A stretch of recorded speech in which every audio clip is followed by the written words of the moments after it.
So, in this segment, we have with us founder and CEO of Your Own Room, Prabhat Kumar Tiwary. Your Own Room, as the name suggests, is a residential real estate rental and property management company.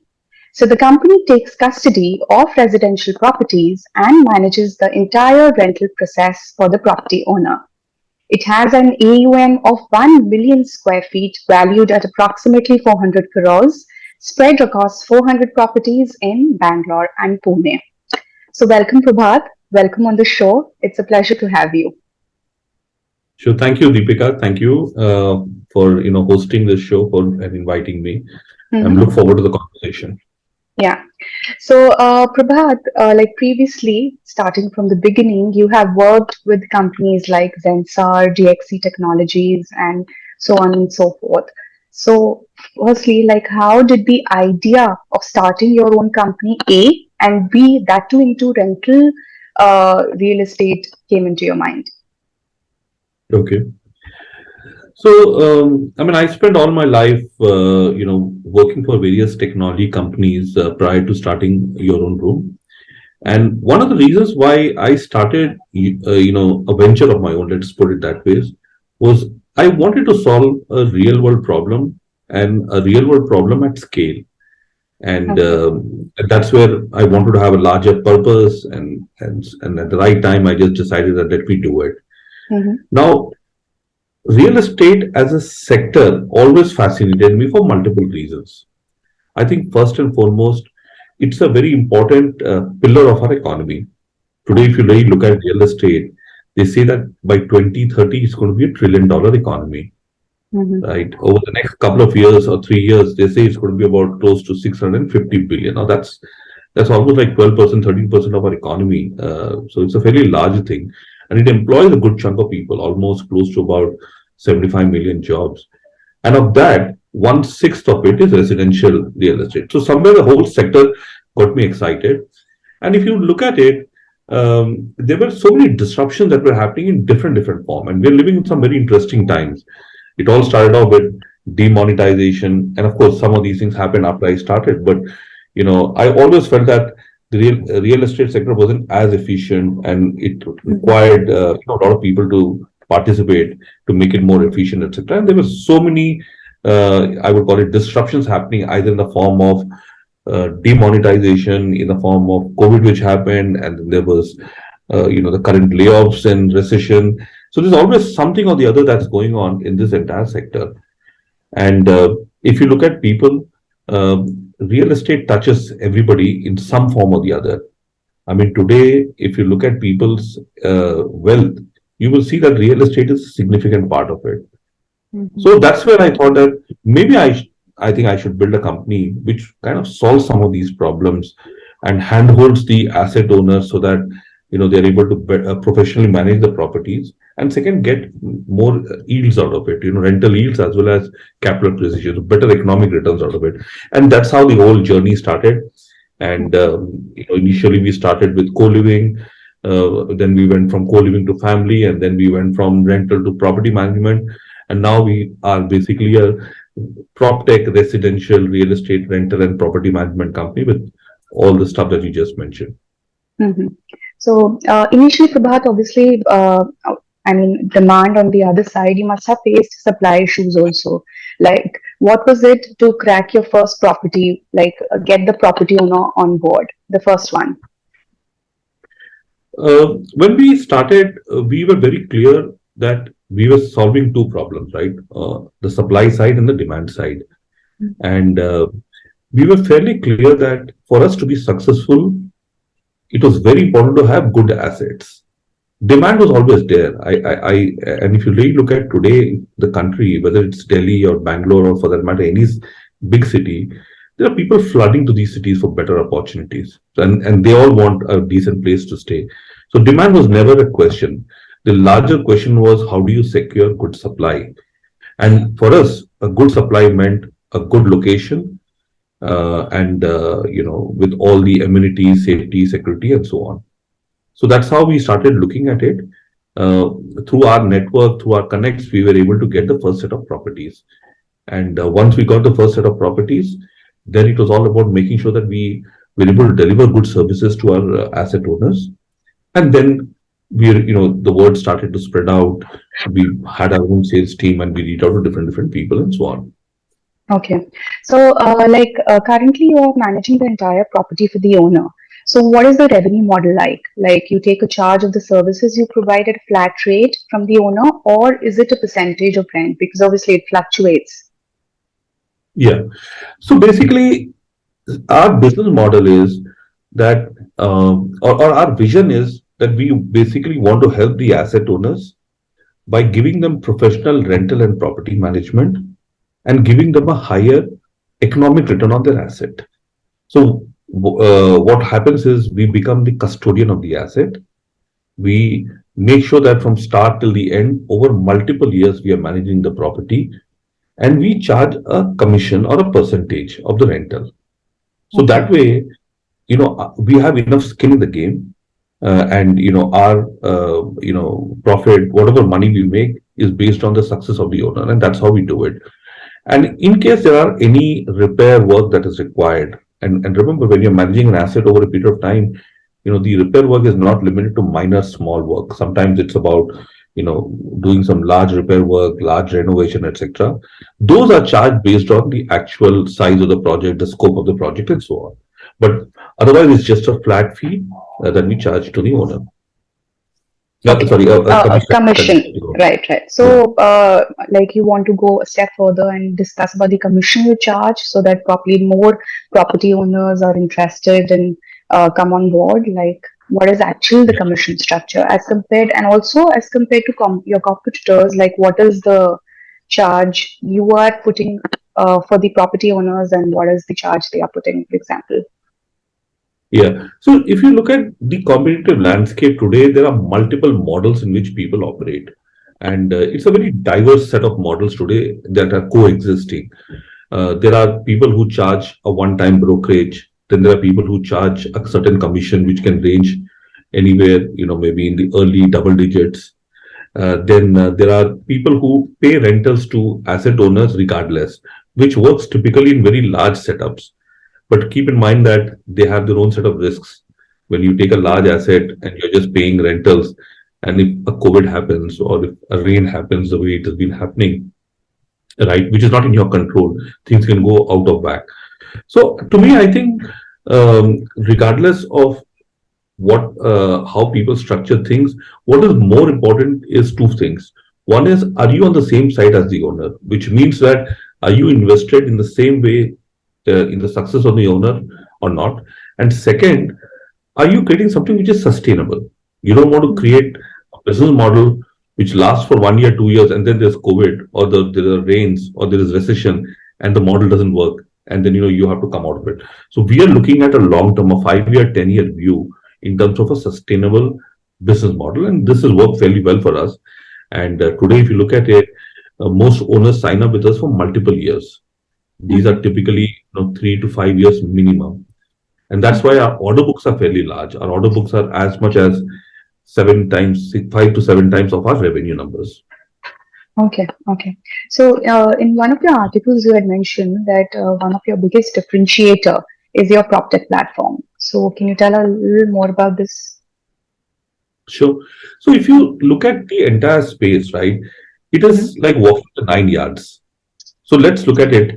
What do? We first basically select the property, then we get the property ready, then we look for the tenant, we get the agreement done, we do the KYC checks, then we generate invoices, we collect rentals, we pay to the owner.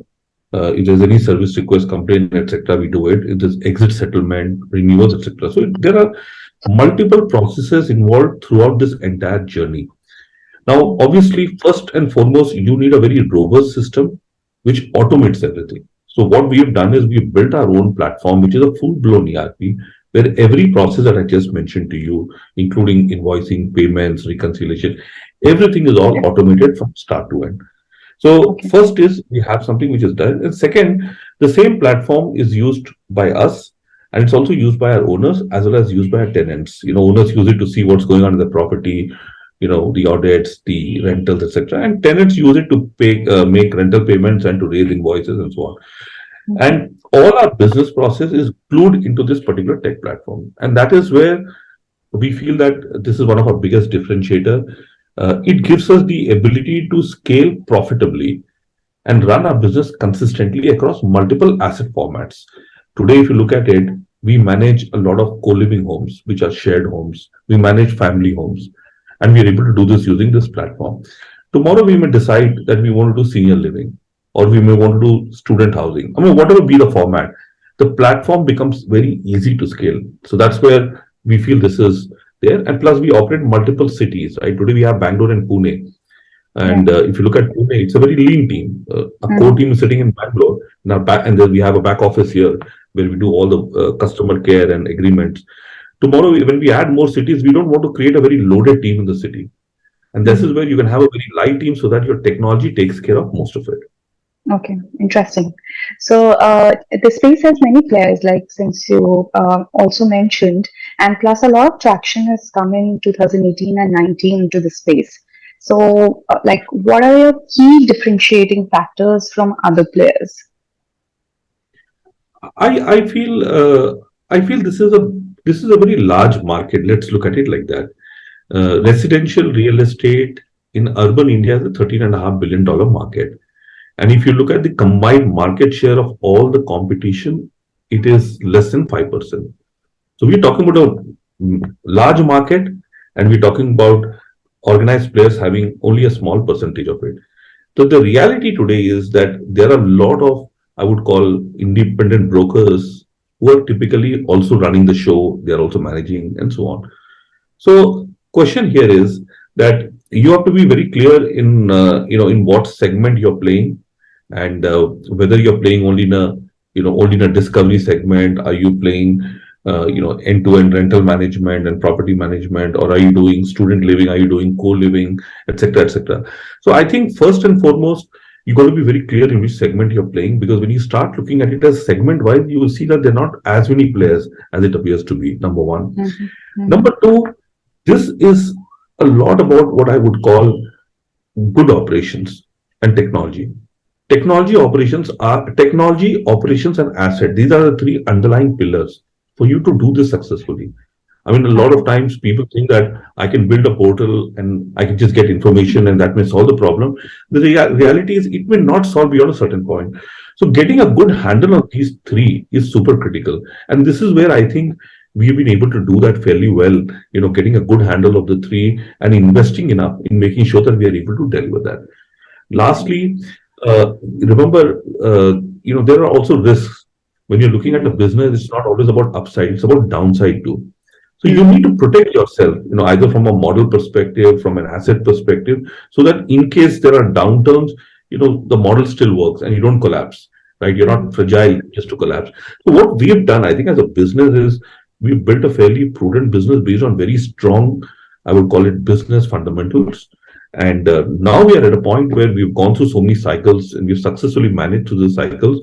We feel that we have all what is required to scale this business to the next level. In 2018-19, you mentioned, right? If you very closely look at a lot of competition, you will see many of them have struggled even to survive, and many of them have actually, uh, I would say, incurred heavy losses, Yes. right? I mean, Yeah. losses are into the tune of two times, three times, four times of the revenue. All Yeah. of us know that, right? If you run a business like this, it's a matter of time, right? It becomes very difficult. So fortunately, we are able to survive and manage all that fairly efficiently, Mhm. and now it's all about scaling it. Right, right, right. So you have raised your first round, like your seed round. So is the next round probably around the corner? So we have raised seed round, and we've also Mm-hmm. raised our pre-series A, which is currently going on Okay. uh, at this point. But our larger focus is now a series A, and we want to do a bigger round, because now I think we feel that yes, we've kind of been through the learning curve, we built the tech platform, and now it's about how do you take it to more cities, how do you establish a partnership with B2B players, and we already have quite a few good deals in the pipe, etc. We have strong order book, and Mm-hmm. and we need to invest heavy on sales and marketing, B2B partnerships, and technology. So it's currently in the process. and Mhm. we're looking for investors who can just bring, not just bring capital, but beyond, somebody who is able to bring more strategic value, so that on the backdrop of the strategic value, we are able to take the business to the next level. Okay, interesting, interesting. So, Prabhat, like during COVID, if we talk about the industry in general, like during COVID, residential rental market got very affected in the sense that majority moved back to their hometown. So now, currently, like, how's the situation? Has the market returned to pre-COVID levels, or is it better? I think it is far better than what it was, during COVID Okay, levels, all right. right? See, remember, we tend to base a lot of things based on COVID. Now, the reality is that, there was a lot of dip, during COVID. And what happened was people went back home stating that they wanted to kind of, work from their hometowns, etc. And then when the market opened up, they all came back, etc. But what happens is, it has also led to a bit of a correction, right? And also from a owner perspective, they have started looking at good quality tenants. Today, if you talk to a homeowner, one thing is very clear that they want stability, right? They want predictability. So they are looking for owners, tenants who can come, stay for long, stay committed, and take care of the property. Nobody wants to give properties to people who are just coming, going, etc., because that disrupts things. So what has happened, I'll tell you, is if you look at assets, the good quality assets, the demand has gone up significantly. Okay. Whereas if you look at the ordinary assets or maybe the lower quality of assets, there I think you still have a bit of instability, etc. But otherwise, the demand is high. It's very difficult to get a good place in Mhm. places like Bangalore and Pune. Bangalore, I know for sure. I mean, Mhm. today our biggest challenge is fulfilling demand. I mean, we have everyday demand coming at a rate that you can't even imagine and visualize, whether it is Definitely. coming directly in terms of inbound calls. My sales team is able to generate requirements. So we're just not able to service because the demand is just too high. And Mhm. also keep in mind that with COVID, there is also a bit of a fear in the minds of people that they want to hold on to their jobs, right? So to hold on to the jobs is very important for you to make sure that you're able to hold on to a decent accommodation. And Mhm. people also, work from home also means that you need a better home. So actually, the demand for homes, larger homes, better quality homes, work from home friendly homes, etc., has also gone up significantly. So net demand has gone up like crazy. Mm-hmm. Okay. So, like, if you talk about the industry again, like, there was and is a need to make this industry more transparent, technology driven. So, many companies have come up of late, especially after COVID. And obviously, they were there before COVID as well, but there's a sudden stream of companies which are coming up and trying to solve a problem after COVID. So, one problem which you feel is still untapped in this market and needs to be dealt with when I'm talking about this market means I'm talking about the entire market. I'm talking about sales as well as rental. Yeah. So, So, so are you talking more in terms of sales? Is that the question? any problem which you feel is still untapped and it needs to be resolved ASAP. So Deepika, I think you kind of mentioned it fairly well. Let's look at real estate for a minute. Okay.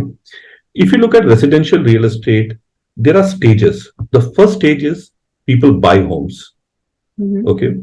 Next stage is people rent it, and third stage is where people kind of resell it. So it's like a 3-4 step process. Now, everywhere there is a scope to make things better. This is Mm-hmm. a fairly, I would call it an inefficient, market, residential real estate. Now look at it, what is happening? What are some of the steps which people are taking? And then we can look at opportunities. If you look at developers, right, there were so many projects where there were defaults and Yes. projects were getting delayed and all that stuff. So Mm-hmm. there was a government, intervention in the form of RERA. So RERA was all about making sure that projects finish on time. The money that is being taken for the project is being used for the project and so on. So there was an opportunity over there. Then came things like Model Tenancy Act, which was to make sure that owners' interest is protected and tenants' interest is protected and so on. So basically, a lot of these kind of legislations came out which made things more efficient, which made things more transparent. Now, having said that, to me, I think there are two big problems which I see which still remain unaddressed, which is something which we would like to focus on. I think first and foremost, selling of properties. Now, properties which are new properties, great tier one properties, I think there's enough demand. But remember, all properties are not tier one. There are tier two properties also. There are properties which may not be the choices of the choice of location. I think if sales does not happen, the developer is going to struggle to basically, get enough finances to finance the project and so on. So there's a huge opportunity that still resides over there. And the second, I think, is on basic rental and property management, right? Because once you buy an asset, you have to monetize an asset because somebody has to service the EMIs. I mean, whenever someone is buying a property, right, they're taking either a finance or a loan or they're putting in their own money and that needs to be rewarded. So to me, I think rental and property management. So I still think that if we can focus on just pure play rental and property management and just maybe sales, Mhm. Mhm. I think there is enough and a very, very large opportunity that will still exist for the next 10 years to 15 years. So I Mhm. think that's where the opportunity, but also what is very important is your basics have to be very strong.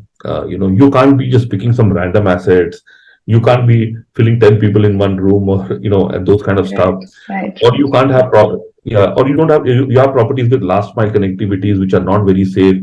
So you need good assets, you need good operations, Mhm. to survive and to thrive. So that's what I feel, that there's enough opportunity. And I think people have to get it right. Many a times people do it, but they don't get it right. I mean, they cut corners, they don't Mhm. get the right model. And that's where I think the challenges start to come. Mhm. Right, right, right. Absolutely. So, coming to investment point of view, like for example, it's very difficult for a common lay person, common man, an average middle class person to invest into real estate. So, of late, we have this concept of REITs, Real Estate Investment Trust. So, it's become an attractive source of investment for many people. Like you have the saying, invest in real estate at the like probably for 500 rupees.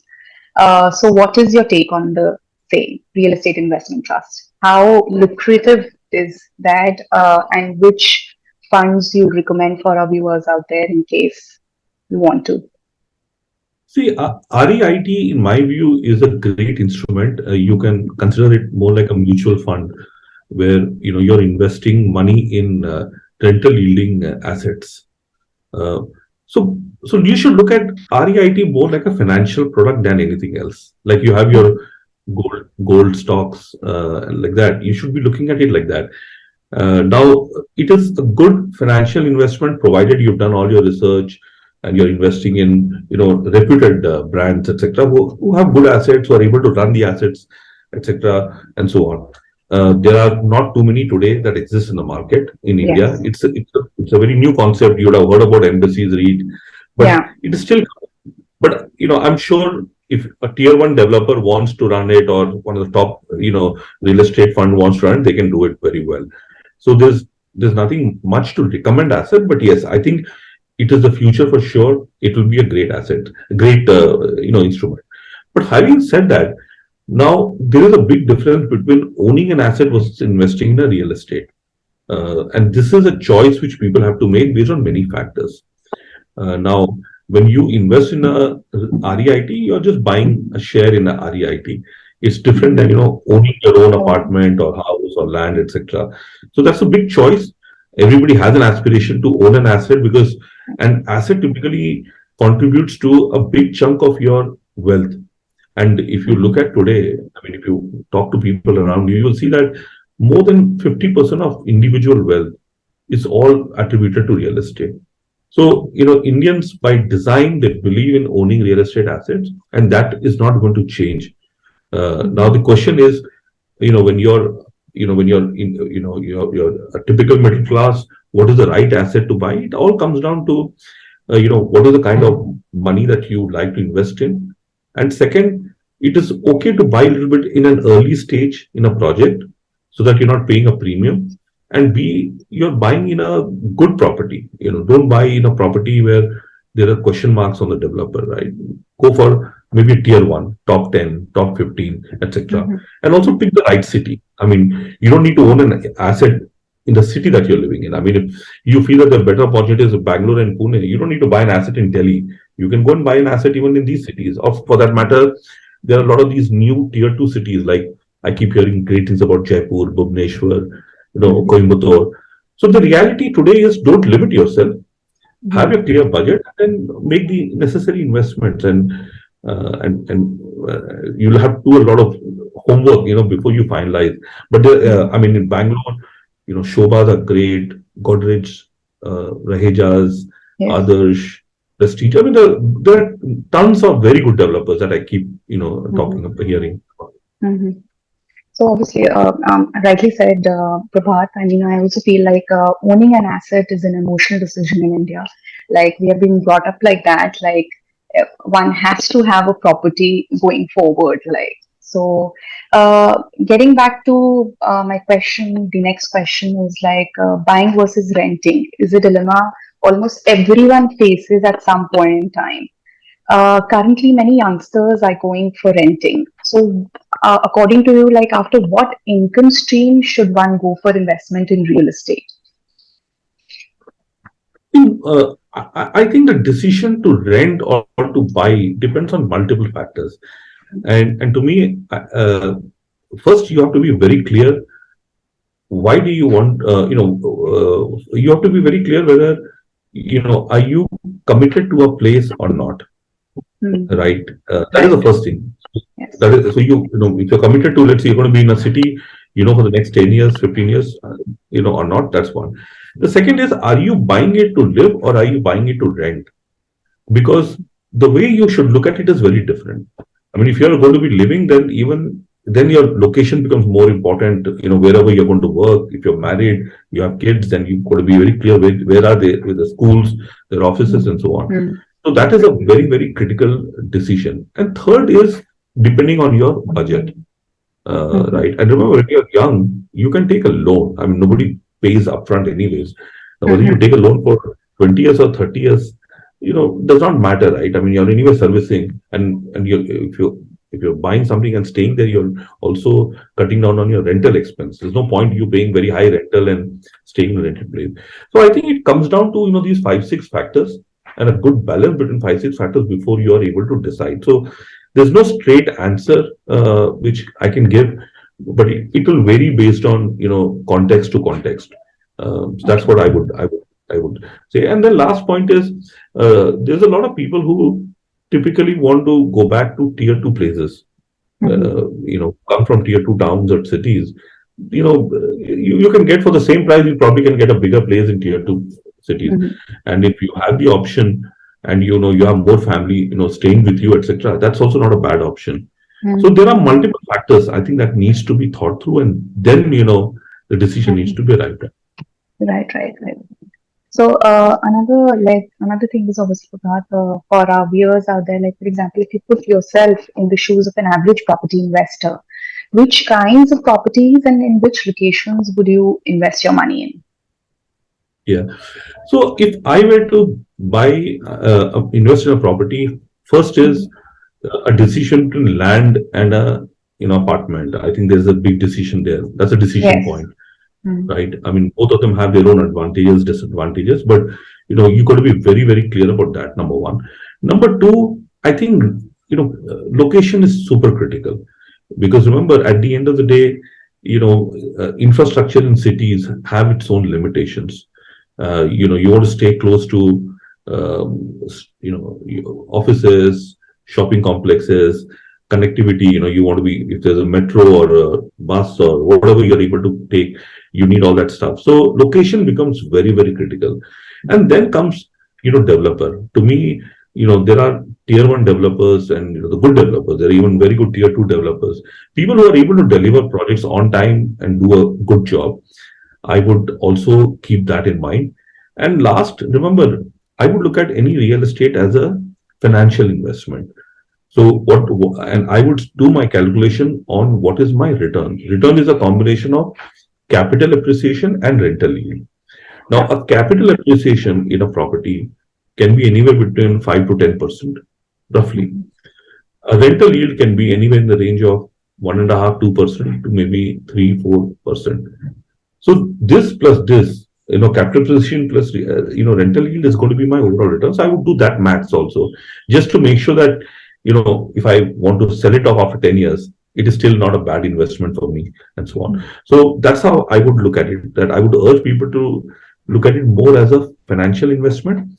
And if you're deciding to stay there, still you have to look at it also as a financial investment, Right, right? So right. that's how I would. Great, great. So, finally, Prabhat, like one piece of advice for PropTech entrepreneurs out there from you. See, I feel today real estate is a great space, and PropTech is, of course, it's like the new tech version of Mm, solutions in real estate. I think first, people need to solve a real world problem, a problem that really exists, and not mm, fall for fancy things. So mm, that's my first thing. Second is, don't look at random numbers. Don't look at how many hits I'm getting on my website, right? I mean, that's not going to turn into business for you all the time.